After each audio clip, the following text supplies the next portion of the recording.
Bismillahirrahmanirrahim. Assalamualaikum warahmatullahi wabarakatuh.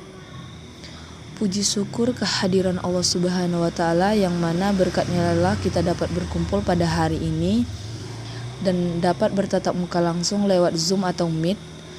Nah, di sini kami dari kelompok 7 akan mempresentasikan materi kami, yaitu tentang menerapkan contoh-contoh pembelajaran yang berpusat pada anak pada mata kuliah Strategi Pembelajaran RA.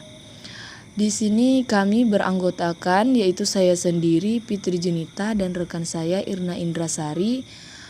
Adapun dosen pengampu mata kuliah ini Ibu Nur Kamelia Mukhtar, AH MPD.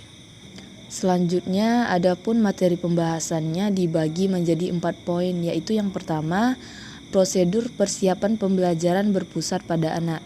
Yang kedua, pelaksanaan pembelajaran. Yang ketiga, contoh penerapan pembelajaran berpusat pada anak. Yang keempat, contoh penerapan. Nah, di sini yaitu materi yang pertama, yaitu tentang prosedur pembelajaran yang berpusat pada anak. Yang dimana pembelajaran yang berpusat pada anak harus direncanakan dan diupayakan dengan matang. Nah, yang pertama itu ada menyiapkan lingkungan belajar, yang dimana di sini adalah tahapan awal yang perlu dilakukan untuk menyiapkan atau merencanakan dan menyediakan bahan-bahan atau peralatan yang dapat mendukung perkembangan dan belajar anak. Adapun bahan-bahan dan peralatan tersebut disediakan pada setiap area kegiatan. Nah, area tersebut meliputi yang pertama, yaitu area pasir dan air. Nah, area pasir dan air ini merupakan dua jenis benda yang disukai oleh anak-anak. Melalui pasir dan air, anak dapat bermain dengan dirinya. Yang kedua yaitu area balok. Pada area ini, anak dapat menemukan sesuatu untuk dikerjakan dengan balok. Nah, dengan balok ini anak dapat berbuat sesuatu, misalnya membuat menara, mobil-mobilan, dan lain-lain. Nah, yang ketiga itu ada area rumah dan bermain drama.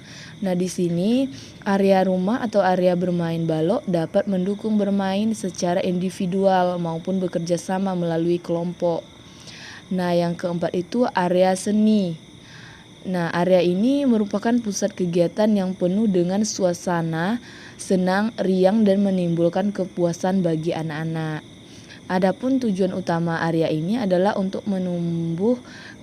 menumbuhkan kreativitas anak. Nah, selanjutnya ada area manipulatif. Pada area ini adalah tempat anak untuk bermain dengan permainan sederhana seperti puzzle atau perangkat mainan manipulatif lainnya. Nah, selanjutnya yang keenam yaitu area membaca dan menulis. Nah, pada area ini adalah memberikan kesempatan kepada anak untuk mempersiapkan membaca dan menulis. Adapun bahan-bahan yang harus disiapkan seperti buku yang dibuat anak atau majalah dan lain-lain. Nah, selanjutnya yaitu yang ketujuh, area pertukangan atau kerja kayu. Nah, pada area ini anak dapat menggunakan perkakas yang biasa digunakan oleh orang dewasa. Yang kedelapan yaitu area musik dan gerak. Nah, pada area ini anak dapat melakukan berbagai kegiatan bernyanyi, memainkan alat musik, menari, mendengarkan musik, membuat nyanyian, atau mengeksplorasi alat-alat musik. Yang kesembilan yaitu area komputer. Nah, pada area komputer sebaiknya dilengkapi dengan program yang dirancang khusus untuk anak-anak. Nah, melalui komputer anak dapat menggambar, menghitung dan membuat cerita sendiri dan lain sebagainya. Nah, yang terakhir yaitu area bermain di luar ruangan. Yaitu area bermain di luar ruangan merupakan tempat yang menyenangkan bagi anak. Di sini anak dapat bergerak dengan bebas, melompat, memanjat, dan menangkap bola. Materi selanjutnya akan dijelaskan oleh rekan saya yaitu Irna Indrasari. Kepada Irna Indrasari dipersilakan. Saya di sini akan melanjutkan pembahasan selanjutnya yaitu pelaksanaan pembelajaran.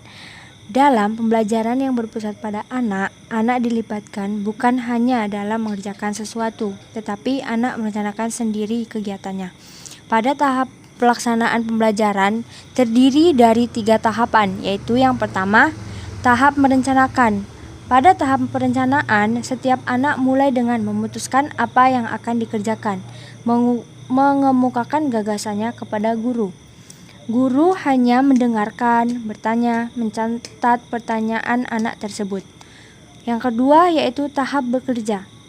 Tahap bekerja merupakan kegiatan di mana anak menempuh urutan-urutan kegiatan sesuai dengan yang mereka rencanakan. Pada tahap ini, anak mulai bekerja pada setiap area dengan objek yang telah mereka tentukan. Yang ketiga, tahap melaporkan kembali.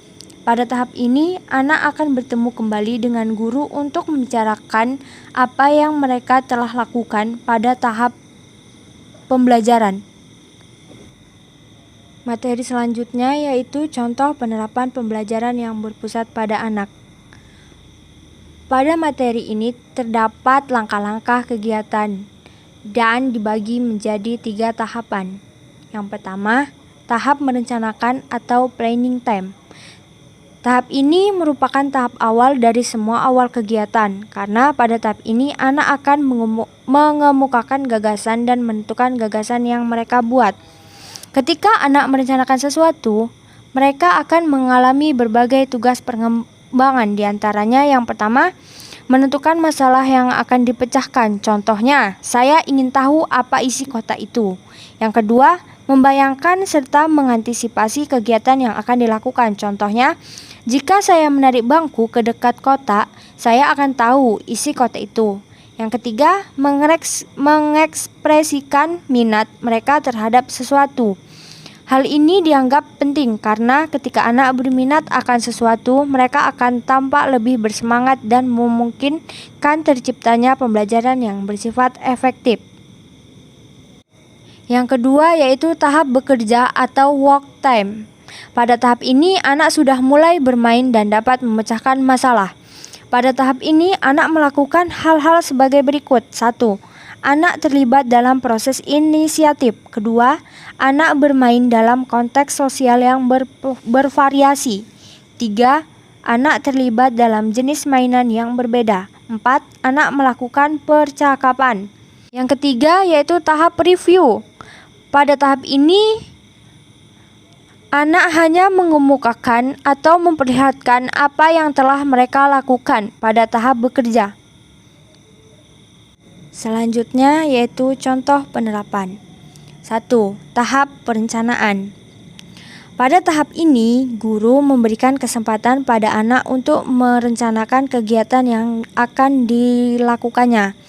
Guru dapat menyiapkan alat-alat bermain yang terdiri dari balok-balok kayu, model buah-buahan, dan alat-alat transportasi. Kedua, tahap bekerja. Setelah memilih kegiatan yang akan dilakukannya, kemudian anak dikelompokkan berdasarkan kegiatan yang telah dipilih. Pada tahap ini, anak mulai bekerja, bermain, atau memecahkan masalah sesuai dengan apa yang telah direncanakan. 3. Review. Setelah selesai, mereka merupakan kegiatan sesuai dengan perencanaan anak. Kemudian diberi kesempatan untuk mengungkapkan pengalamannya.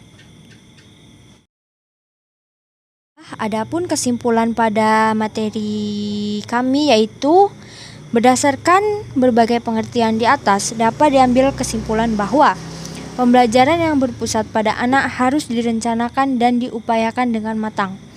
Upaya yang dilakukan adalah dengan merencanakan dan menyediakan bahan atau peralatan yang dapat mendukung perkembangan dan belajar anak secara komprehensif. Untuk itu perlu disediakan area-area yang memungkinkan berbagai kegiatan sesuai pilihannya. Adapun hal-hal yang harus disiapkan yaitu area pasir dan air, area balok, area bermain, dan area rumah. Area seni, area manipulatif, area membaca, dan area-area yang...